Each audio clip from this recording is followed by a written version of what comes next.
Hello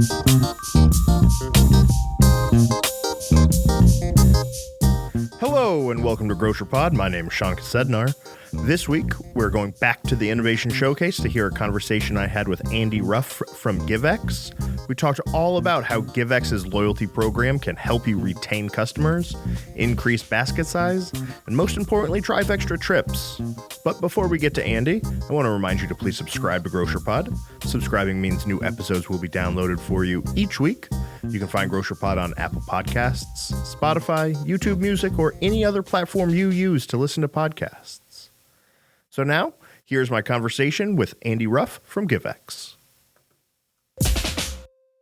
Now I'm joined by Andy Ruff from GiveX. Andy, how are you finding the show so far? You know, I've been to this one 3 or 4 times in a row now, and every time it gets harder to squeeze through the walls because there's so many people here. Man, this is a great show. For those of our listeners that don't know, why don't you tell them what GiveX is? Oh, okay, good. Yeah, so GiveX is a lot of different things. The first and primary is a digital coupon provider and loyalty rewards platforms, real-time points issuance type of program. But we also do we have a coupon platform which allows AWG or the local retailer to add their own digital content to their coupon galleries. And then a part that I've headed up for several years is the personalized community giving. So if you have like a roundup program and you're just rounding up for, I don't know, St. Jude's Hospital, let's say, and you're constantly asking, you want to round up for St. Jude's, great organization, but it may not interest me personally.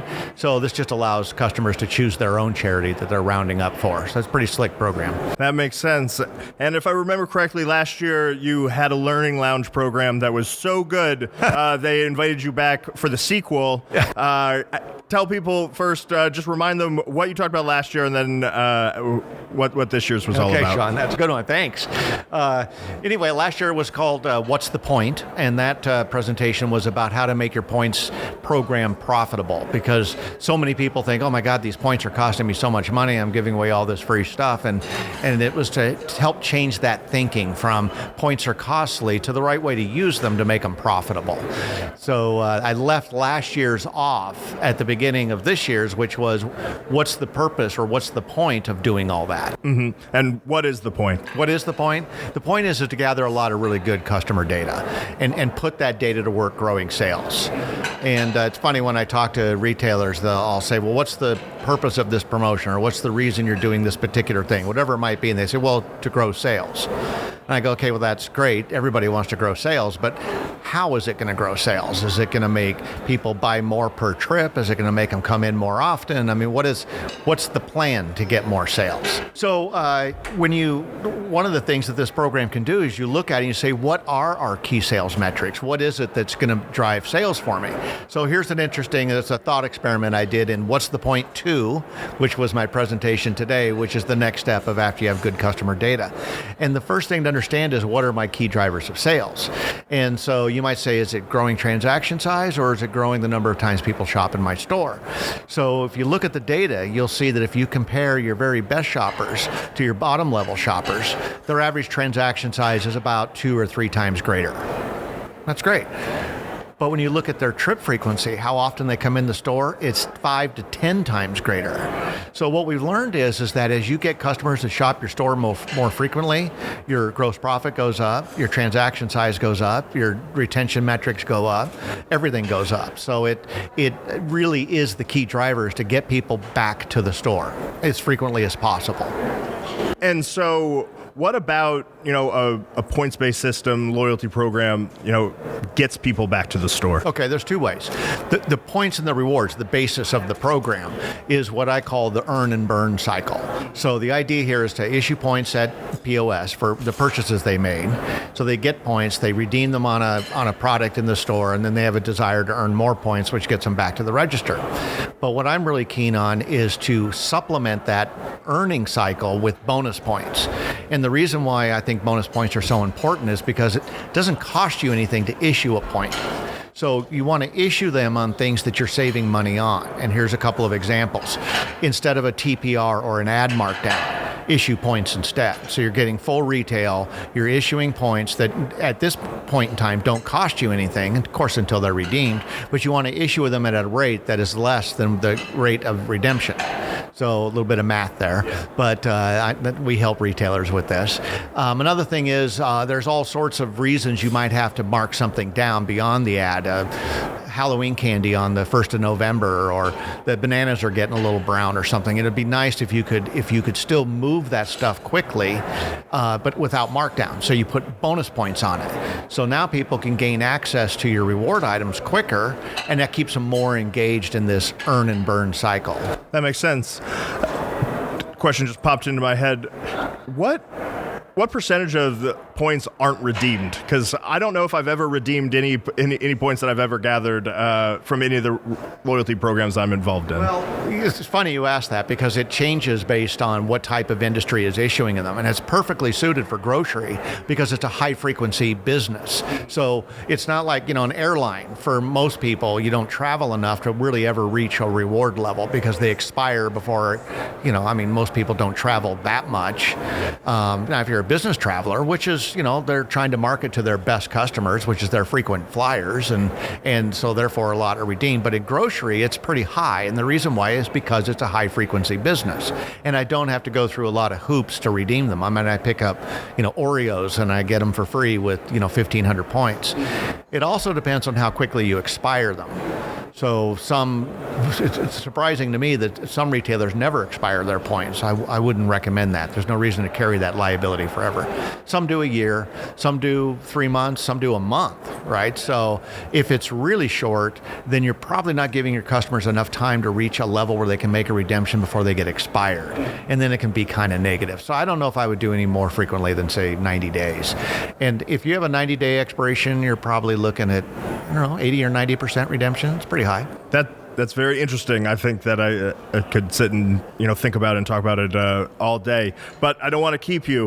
What's new going on at GiveX since the last time I talked to you last year? Well, one of the things that's new is the development of what we call the ECP, the Enterprise Coupon Portal. That's new because that the thing with these coupon galleries is that they're all nationally driven products. So we want to give access to the retailer and to the wholesalers to put their own content in so that they can expand the number of coupons that are available.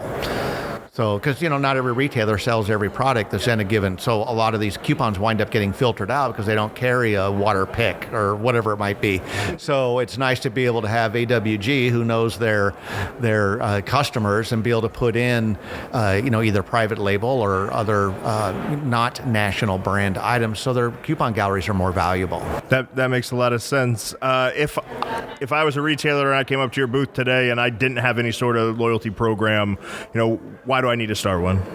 Well, I would say the reason why you need to start one is because, first of all, they're not that expensive. And the technology on them has changed so much that you can do these trip building promotions I was telling you about in like 10 minutes. In like 10 minutes, you can have an offer built, an email created, scheduled to a target audience, and off it goes, to your lost shoppers, let's say, offering them something to come back in minutes. So the technology is one reason.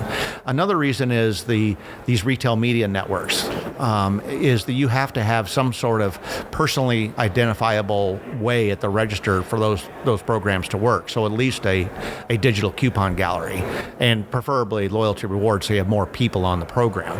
But it's not required. But that would be one of the key reasons, to be able to take advantage of these retail media networks. It seems like, regardless of who I talk to at this show, it all comes back to customer data, and that's what's really key here. Well, absolutely, because without it, you think you know something about a customer, and you really don't. I can't tell you how many times I've launched a loyalty program, and I'll say, well, you'll be surprised as to who your best shoppers are and who your best shoppers aren't. And I'll say, Mrs. Jones over there, she's here every day. I know she's a top shopper.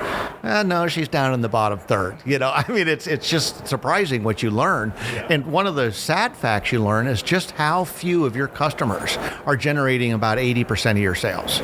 It's a tiny little sliver at the top, and the rest, they come in the store, they're important sales, but a tiny sliver of your customers will generate 80% of your sales, and we've got to know who those people are. And so do you think that the best way to use your product is to focus on that small sliver that's producing the 80%, or to try to get more of the ones that aren't producing as much up into that? Basically, yes to all. It really gives you the opportunity to market to everybody. But I would definitely have promotions that were geared strictly for my top shoppers. And you see it all the time on like TV advertising and stuff. It's like, hey, try our cell phone service. New members get a blah, blah, blah.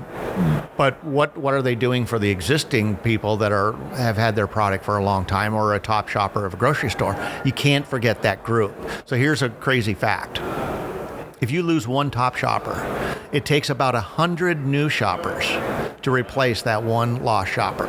So best customer, because new customers are notoriously difficult to retain. So you already lose a whole chunk of them by the next quarter. Then you got to cultivate them to spend more, and then market to them, and maybe one or two people replace that one lost customer. So can't forget about that group, but we almost always do. I don't know why.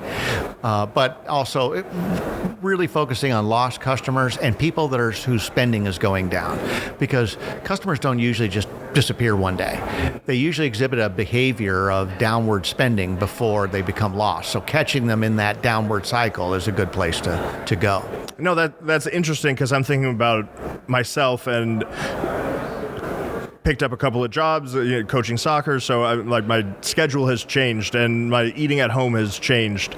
And I would imagine if someone was at the store that I frequent was really like paying attention to my account, they would see that, oh, he's not shopping nearly as frequently, and when he isn't buying nearly as much. And like, there are reasons. It has nothing to do with the store itself. It has everything to do with me. But yeah, I haven't gotten any sort of contact about that, and maybe I would go back in a little bit more. Well, without revealing who that is, the question: do they have a loyalty program? Are they aware that you could be doing that? Yeah, I assume so. Like, I give them a phone number, so they do. But yeah, so it is interesting that I do. We talk a lot about how to get more customers and how to find the new people. But yeah, keeping the ones that you have seems like it would be even more beneficial to you. And to get one extra trip. So let me ask you a question now. It's kind of a thought experiment, if you will. So if you think of a typical grocery store and you think of all the people that shop there in the last year, okay, that's everybody. That would be regular shoppers, occasional shoppers, snowbirds that came and went, soccer coaches whose spending has declined, people that were lost, people that were new. If you took that whole group of customers and you got them to make just one extra trip in the entire year, one extra trip, how much do you think a store's sales would go up? I don't even think that I could come close to guessing. Like, 3 to 5% from one extra trip. So that's one thing that I always talk about is think trip. So all of your promotions should be come in now, shop now, get off the couch and come in now, get off the soccer field and get back in the store. So no, that is interesting. And I mean, 3 to 5% is massive for an independent for a grocery grocer. store. I mean, people would sacrifice 1% in gross profit to get something like that. And we're trying to grow sales without sacrificing gross profit. And I think trips is the way to do it. So having a platform with which you can easily and quickly react to either changing market conditions or changing customer conditions is really important to do. All right, Andy. So if any retailers out there are interested in GiveX, what do they need to do? Well, how about if they call me? No, actually, I'll give you my email address. It's andy.ruff, that's R-U-F-F, @givex.com. Just that simple. Be happy to steer you in the right direction. Awesome, Andy. Thanks for joining me today. Okay, thanks, Sean. And thank you all for listening. Please remember to like and subscribe to GrocerPod. That way you can stay up to date on all the latest things going on around AWG.